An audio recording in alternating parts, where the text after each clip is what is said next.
दिसंबर का महीना था। कड़ाके की ठंड पड़ रही थी। मनोहर लाल जी को अपने छोटे बेटे के घर दिल्ली आए 6 महीने हो चुके थे।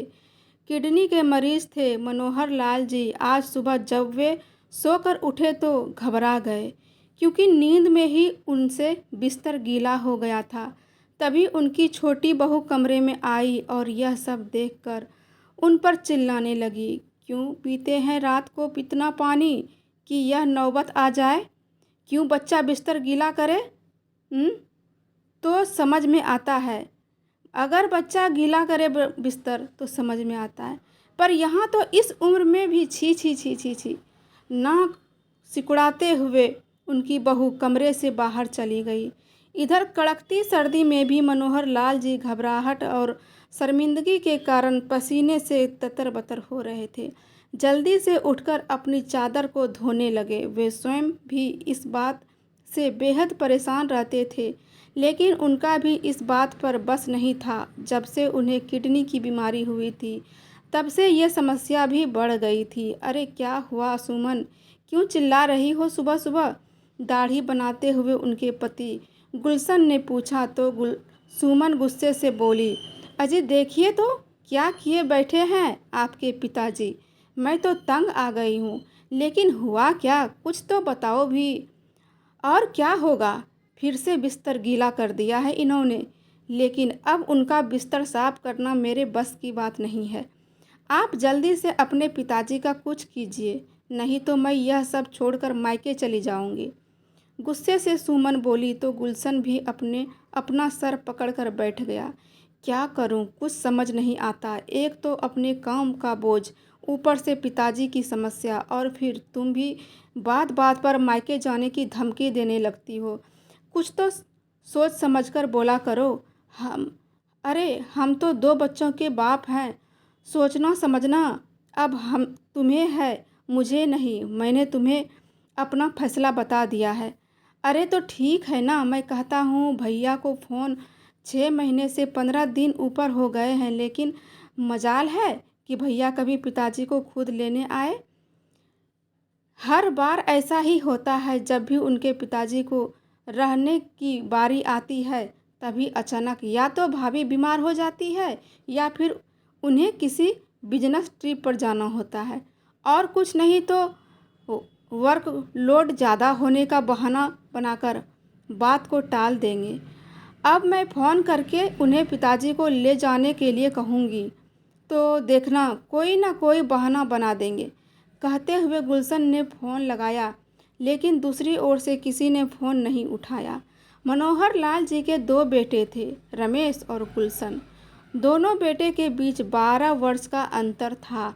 उनका बड़ा बेटा रमेश इंजीनियरिंग की पढ़ाई करने के बाद चंडीगढ़ में सेटल हो गया था, जबकि छोटा बेटा गुलशन हमेशा से अपने माता पिता के साथ ही रहता था। परंतु मनोहर लाल जी की पत्नी की मृत्यु के बाद उनकी छोटी बहू सुमन ने उनकी सारी जिम्मेदारी लेने से मना कर दिया। उनका कहना था कि जब बेटे 2 हैं तो पिता की जिम्मेदारी भी 2 के बराबर होना चाहिए। गुलशन को भी अपनी पत्नी की ये बात सही लगी। दोनों भाइयों के बीच अच्छी खासी बहस के बाद यह तय हुआ कि वे दोनों अपने पिताजी को बारी बारी से 6-6 महीने रखेंगे। उसके बाद से मनोहर लाल जी साल के 6 महीने अपने बड़े बेटे के घर रहते थे और बाकी 6 महीने छोटे बेटे के घर।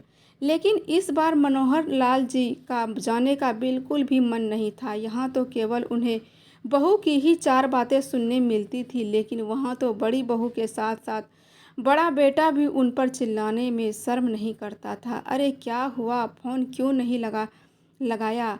अभी तक सुमन ने पूछा तो गुलशन ने कहा, लगाया है, 1 बार नहीं 4 बार, लेकिन बड़े भैया फ़ोन उठाए तब ना।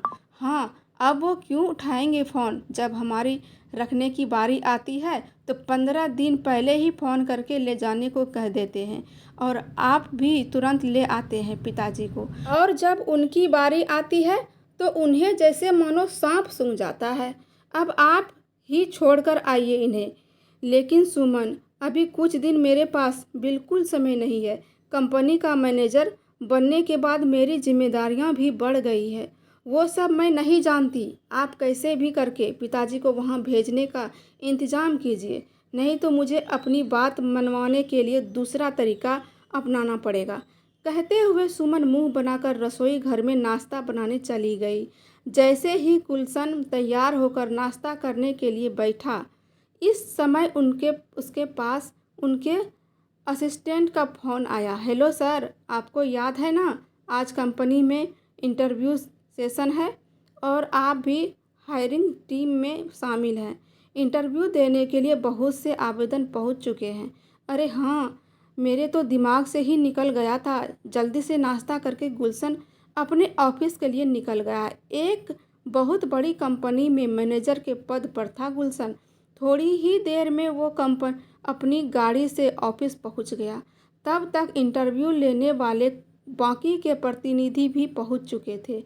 कॉरिडोर में बहुत से लोग बैठे हुए थे जो इंटरव्यू देने के लिए आए थे। बिना उनकी ओर देखे गुलशन अपने केबिन की ओर बढ़ रहा था। अचानक एक व्यक्ति उनके समक्ष आया और बड़ी प्रसन्नता से उनसे गले लग गया। अरे यार गुलशन, बहुत दिनों बाद तुमसे मुलाकात हुई। पहचाना मुझे या भूल गया? मैं आकाश। गुलशन सकपका गया। एक फीकी सी मुस्कान उसके चेहरे पर आई और फिर गायब हो गई। इतने लोगों के सामने आकाश का अनौपचारिक व्यवहार उसे खल रहा था और शायद आकाश भी उसके मनोभावों को ताड़ गया। फिर औपचारिकतापूर्ण व्यवहार करते हुए उसने पूछा, यही काम करते हैं आप? आकाश के मुंह से अपने लिए आप शब्द सुनकर गुलशन के अहम को थोड़ी संतुष्टि मिली। उसकी गर्दन तन गई और बोला, इस कंपनी में मैनेजर हूँ मैं, थोड़ी जल्दी में हूँ, अभी चलता हूँ। इंटरव्यू लेने वाले सदस्यों की टीम में शामिल होकर आज गुलशन को स्वयं पर बहुत गर्व महसूस हो रहा था और यह गर्व अभिमान में बदल गया जब उसका स्कूल का दोस्त आकाश इंटरव्यू देने के लिए उसके सामने आया। दरअसल स्कूल के समय में उन दोनों के बीच दोस्ती कम और नंबरों को लेकर प्रतिस्पर्धा ज़्यादा रहती थी। उस समय वे दोनों एक दूसरे के पड़ोसी भी थे। दोनों ही एक से बढ़कर एक मेहनती और बुद्धिमान थे। गुलशन हमेशा आकाश से आगे रहने की कोशिश किया करता था, लेकिन हर बार अधिक परिश्रम करने के बाद वो बाजी मार जाता था। आकाश के हाथ ही लगती थी वो नंबर। 12वीं पास करने के बाद गुलशन और आकाश के अलग अलग कॉलेज में एडमिशन ले लिया और फिर आकाश के पिता मनोहर लाल जी ने भी किसी अच्छी कॉलोनी में एक बड़ा सा घर बना लिया। आज आकाश के सामने ऊंचे पद पर बैठा हुआ गुलशन वह सब बातें सोचता हुआ मन ही मन सोचने लगा। मेरे सभी सहपाठी आकाश के गुणगान गाया करते थे। स्कूल प्रिंसिपल के साथ साथ सभी टीचर्स भी यही कहा करते थे कि एक दिन आकाश बहुत बड़ा आदमी बनेगा, वह अपने काबिलियत के बल पर ऊंचा मुकाम हासिल करेगा। ऊंचा मुकाम। आज मैं कहां से कहां पहुंच गया और आकाश अभी तक ढंग की नौकरी भी नहीं तलाश कर पाया है। अतीत की यादों को पीछे धकेल कर गुलशन वर्तमान में आया। इंटरव्यू टीम के सभी सदस्यों ने आकाश से अपने अपने सवाल पूछे और आकाश ने बड़े ही आत्मविश्वास के साथ सभी सवालों का जवाब दिया। सब लोग आकाश से बहुत प्रभावित थे। आकाश का इस नौकरी के लिए चयन कर लिया गया था। 2 दिन बाद ही आकाश ने ज्वाइन कर लिया। आज इस बात को 1 सप्ताह बीत चुका था। आज गुलशन जब ऑफिस पहुंचा तो बड़ी परेशानी में था। उसकी पत्नी सुमन ने आज फिर से सुबह सुबह घर सर पर जो उठाया हुआ था। इधर गुलशन जब भी अपने भाई को फ़ोन लगाता तो एक ही जवाब मिलता कि अभी व्यस्त हूँ और अभी व्यस्त हूँ। जैसे ही समय मिलेगा पिताजी को लेने आ जाऊँगा। अभी उनके दिमाग में यह सब चल ही रहा था कि दरवाजे पर किसी ने लॉक किया। आओ आकाश, गुलशन ने कहा तो आकाश अंदर आते हुए बोला, सर मुझे 2 दिन की छुट्टी चाहिए। अरे अभी तो तुमने ज्वाइन किया है, अभी छुट्टी के बारे में तुम सोच भी कैसे सकते हो, जबकि तुम जानते हो कि हम कितने ईमानदार हैं, प्रोजेक्ट पर काम कर रहे हैं। इतने इम्पोर्टेंट प्रोजेक्ट पर काम कर रहे हैं। सर, बात वो नहीं है, मुझे कल अपनी माताजी को चंडीगढ़ लेने जाना है। मेरी बड़ी दीदी वहाँ रहती है, उनके मकान का मुहूर्त है। कल सुबह की ट्रेन से निकल जाएंगे। आकाश के चंडीगढ़ जाने की बात सुनकर गुलशन के दिमाग में ख्याल आया, भैया का घर भी तो चंडीगढ़ में ही है, तो क्यों ना लगे हाथ अपनी परेशानी भी हल कर ली जाए। सोते हुए गुलशन के चेहरे पर एक कुटिल मुस्कान आ गई और फिर बोला, अच्छा आकाश, छुट्टी तो तुम ले सकते हो, लेकिन तुम्हें मेरा एक काम करना होगा। हाँ सर, मैं वापस आने के बाद ज़रूर कर दूंगा। बताइए क्या काम है। नहीं, वापस आने के बाद नहीं, दरअसल वो काम तुम्हें कल ही करना है। दरअसल मेरे बड़े भैया भी चंडीगढ़ में ही रहते हैं। अगर तुम्हें ज़्यादा परेशानी ना हो तो क्या मेरे पिताजी को भी अपने साथ ले जा सकते हो। भैया उन्हें स्टेशन पर रिसीव करने आ जाएंगे। अरे सर, इसमें मुझे क्या परेशानी हो सकती है, इसी बहाने अंकल से भी मेरी मुलाकात हो जाएगी। यह सुनकर गुलशन को ऐसा लगा जैसे किसी ने उनके सर से बहुत बड़ा बोझ उतार दिया हो। घर पहुंचकर जब गुलशन ने अपने पिताजी मनोहर लाल जी के अगले दिन चंडीगढ़ जाने की बात कही तो उनकी पत्नी सुमन की तो बाँछें खिल गई।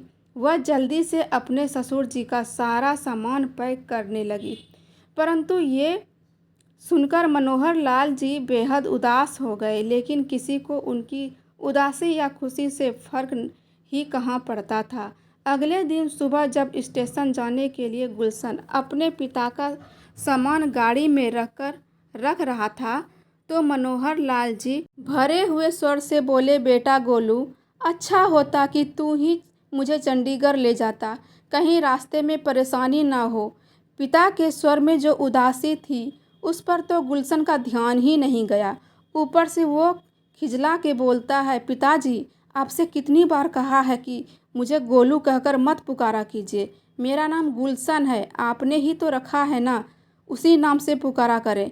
अब मैं इतनी ऊंची पोस्ट पे हूँ, समाज में मेरा एक अलग स्टेट है, अलग इज्जत है। जानते भी हैं मेरे नीचे कितने कर्मचारी काम करते हैं, कितना मान सम्मान देते हैं वो मुझे। अब आप मुझे यदि सबके सामने गोलू कहकर पुकारेंगे तो क्या लोग इज्जत देंगे मेरी। और जहाँ तक रही आपके साथ चंडीगढ़ चलने की बात, तो आजकल मैं एक बहुत महत्वपूर्ण प्रोजेक्ट पर काम कर रहा हूँ, इसलिए मेरे लिए आपके साथ जाना संभव नहीं होगा। बेटे की बात सुनते ही मनोहर लाल जी के चेहरे पर निराशा की काली बदलियां छा गई। तभी उनके कानों से एक आवाज़ टकराई, दादू, जल्दी आना, हमारा आपके बिना दिल नहीं लगता। पोता पोती की आवाज़ सुनते ही मनोहर लाल जी के चेहरे पर मुस्कान आ गई। उन्होंने उन दोनों को गले लगा लिया और फिर भरी आंखें लिए चुपचाप गाड़ी में बैठ गए। जब वे लोग स्टेशन पर पहुंचे तो पता चला कि ट्रेन 1 घंटा लेट है।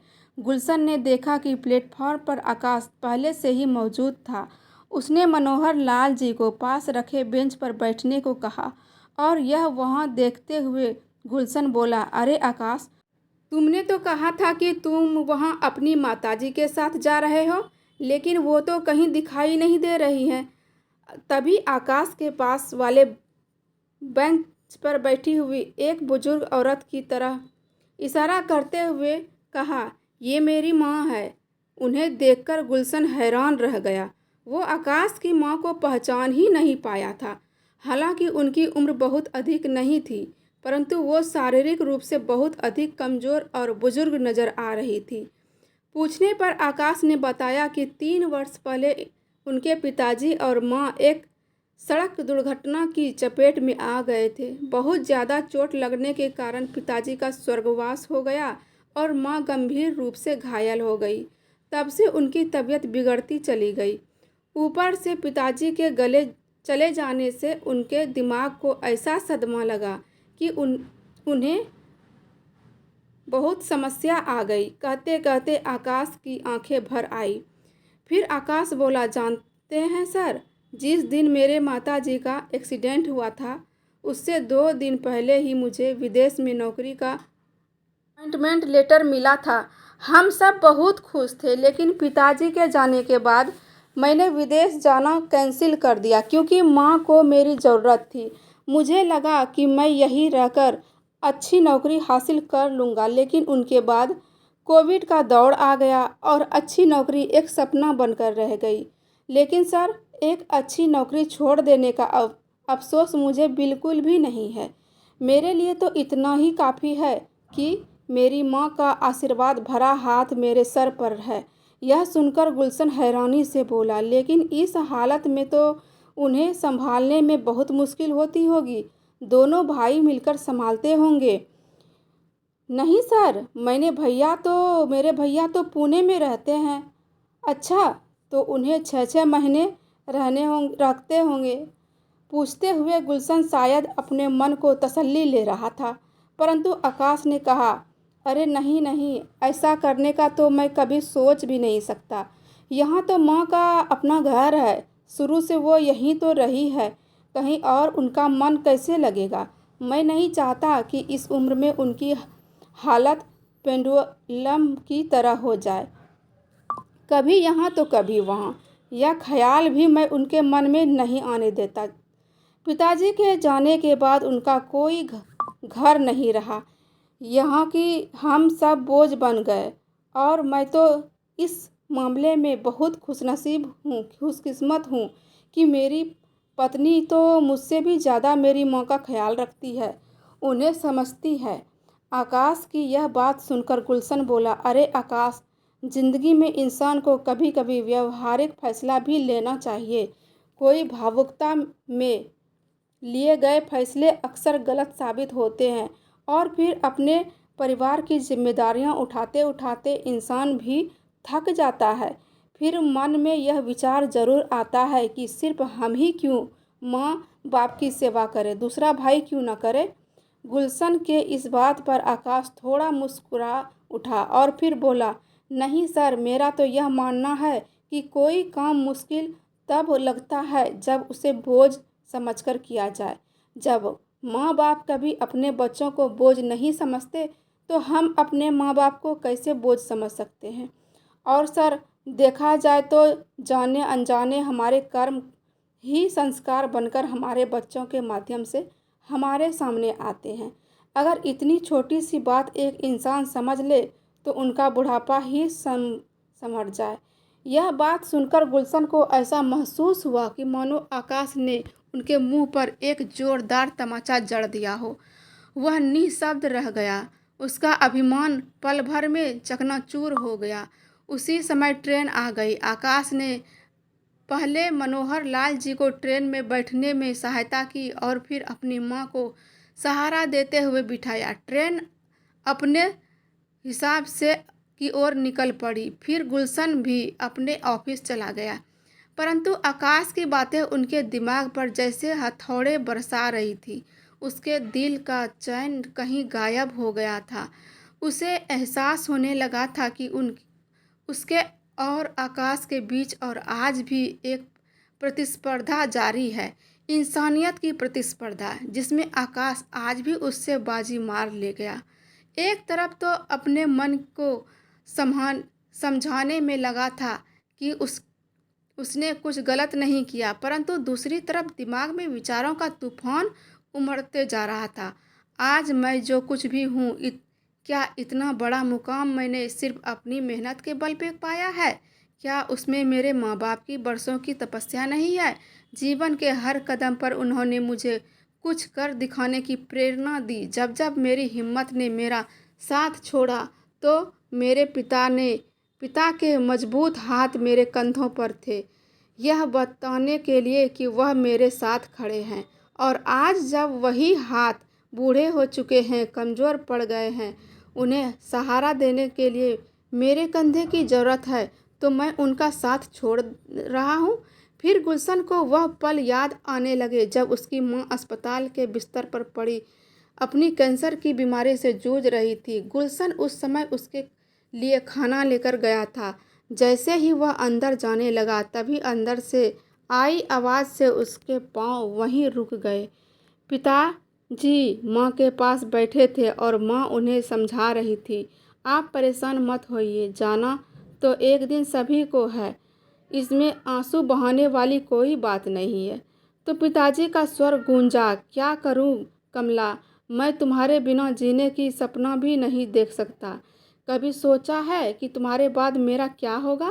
कहते कहते उनका स्वर रूंध गया, परंतु माँ शांत स्वर में बोली, उस बात की आप चिंता मत कीजिए। रमेश भले ही स्वभाव से तीखा है, परंतु गुलशन पर बहुत पूरा भरोसा है। वह अपना बहुत ख्याल रखेगा। यह एक माँ का विश्वास है जो कभी गलत नहीं हो सकता। उसे ठीक 2 दिन बाद माँ हमें छोड़कर चली गई थी। पिताजी अंदर तक टूट चुके थे, बहुत अकेले पड़ गए थे, लेकिन हम लोग उनके अकेलेपन की पीड़ा को भी नहीं समझ सके। माँ की 13वीं पर ही सुमन ने कह दिया था कि पिताजी का बोझ अकेले हम ही क्यों उठाएं, यह दोनों बेटों का फर्ज है। और मुझे भी उनकी बात सही लगी थी, यह जानते हुए भी कि बड़े भैया पिताजी को अपने साथ रखना नहीं चाहते थे। मैंने यह फैसला कर लिया कि पिताजी की जिम्मेदारी हम बराबर बराबर बांटेंगे। और जब यह बात पिताजी को पता चली थी तो उनके चेहरे पर कितनी बेबसी छलकने लगी थी। उनके चेहरे की लकीरें और ज़्यादा गहरा गई थी। उम्र मानो 10 वर्ष आगे सरक गई थी।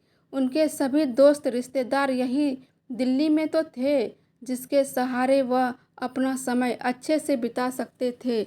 लेकिन मैंने मन ही मन सोचते सोचते गुलशन की आंखों से धारा प्रवाह आंसू बहने लगे। हे भगवान, ये क्या कर बैठा मैं। पिताजी को तो मैंने असहनीय दुख दे दिया, अपनी माँ के विश्वास को भी तोड़ कर रख दिया। यह सब देखकर माँ की आत्मा कितनी कलप रही होगी, यह भी नहीं सोच पाया मैं। वह मुझे कभी माफ़ नहीं करेंगी। फिर कुछ सोचते हुए उनके अपने आंसू साफ किए और मोबाइल उठाकर चंडीगढ़ जाने वाली फ़्लाइट की टिकट बुक कराई और बिना समय गवाए ऑफिस से बाहर निकल गया। करीब 5 घंटे के बाद जब ट्रेन चंडीगढ़ स्टेशन पर रुकी और आकाश अपनी माँ और मनोहर लाल जी को लेकर नीचे उतरा तो देखकर हैरान रह गया कि उनके सामने गुलशन खड़ा था। मनोहर लाल जी की आश्चर्यचकित थे। तभी गुलशन ने आकाश को अपने गले से लगाया और रूंधे कंठ से बोला, मुझे तेरा फर्ज याद दिलाने के लिए बहुत बहुत धन्यवाद मेरे दोस्त। यह सुनकर आकाश उसे से खुशी से देखने लगा। उसने अपने पिता का बैग उठाया और अपना उनका हाथ थामते हुए बोला, चलिए पिताजी, एयरपोर्ट जाना है। लेकिन एयरपोर्ट क्यों? मुझे तो रमेश लेने आने वाला था ना? मनोहर लाल जी ने पूछा। तो गुलशन ने कहा, नहीं पिताजी, वो वापस दिल्ली जा रहे हैं। अब आप हमेशा वहीं अपने घर में रहेंगे। यह बात सुनकर मनोहर लाल जी अपने बेटे को हैरानी से देखने लगे। करीब 2 घंटे बाद जब गुलशन अपने पिता को लेने घर पहुंचा तो उन्हें देखकर उनकी बहू सुमन स्तंभ रह गई और फिर गुस्से से बेकाबू होते हुए बोली, ये क्या? तुमने तो इन्हें चंडीगढ़ भेज दिया था ना बड़े भैया के पास, तो ये फिर से यहाँ कैसे लौट आए? सुमन की यह बात पर गुलशन ने कुछ नहीं कहा और मनोहर लाल जी को कमरे में लेकर जाने लगा। तो सुमन फिर से चिल्लाई, कुछ बताओगे भी क्या हुआ? अभी अभी मैंने चादर धुलवाई है, कमरे की सफाई करवाई है और तुम फिर से इन्हें यहाँ ले आए गंदगी फैलाने के लिए? इतना सुनते ही गुलशन ने सब्र का बांध टूट गया। गुलशन का, बस सुमन बस, अब एक शब्द और नहीं। मेरे पिताजी अब हमेशा यहीं रहेंगे, तुम अपने मायके जा सकती हो। गुलशन की कड़कती आवाज़ सुनते ही सुमन हक्की बक्की खड़ी रह गई। फिर गुलशन ने कहा, तुम खुद सोचो, कैसे छोड़ सकता हूँ मैं उस पिता को जिसके कपड़े ना जाने कितनी बार गंदे किए थे मैंने, जिसकी बरसों की तपस्या के कारण मैं आज इज्जत से जी रहा हूँ। कैसे तोड़ सकता हूँ अपनी माँ का विश्वास, जिनकी नज़रें अपने अंतिम समय में मुझे इतनी आस से देख रही थी। यदि तुम्हें मेरे पिताजी की उपस्थिति इतनी खलती है तो तुम अभी ये घर छोड़कर जा सकती हो। अपने पिताजी की देखभाल के लिए मैं एक आदमी रख लूँगा तो मेरी अनुपस्थिति में न सिर्फ उनके सारे काम करेंगे बल्कि उनका ख्याल भी रखेंगे। अब मेरे पिताजी कहीं नहीं जाएंगे, आप बैठिए पिताजी, मैं आपके लिए चाय बना कर लाता हूँ, थक गए होंगे। कहते हुए गुलशन रसोई घर में चला गया। मनोहर लाल जी के कांपते हाथ दूर से ही अपने बेटे को आशीर्वाद देने के लिए उठ गए। जुग जुग जियो मेरे बच्चे। फिर सामने सामने लगी पत्नी की तस्वीर को देखकर मन ही मन बोले, कमला तुम्हारा विश्वास जीत गया, कमला तुम्हारा विश्वास जीत गया। कहते हुए बहुत खुश हो गए। तो दोस्तों, आज की यह छोटी सी स्टोरी आपको कैसी लगी कमेंट में ज़रूर बताइएगा। एक माँ का विश्वास, एक पिता का विश्वास जीत गया।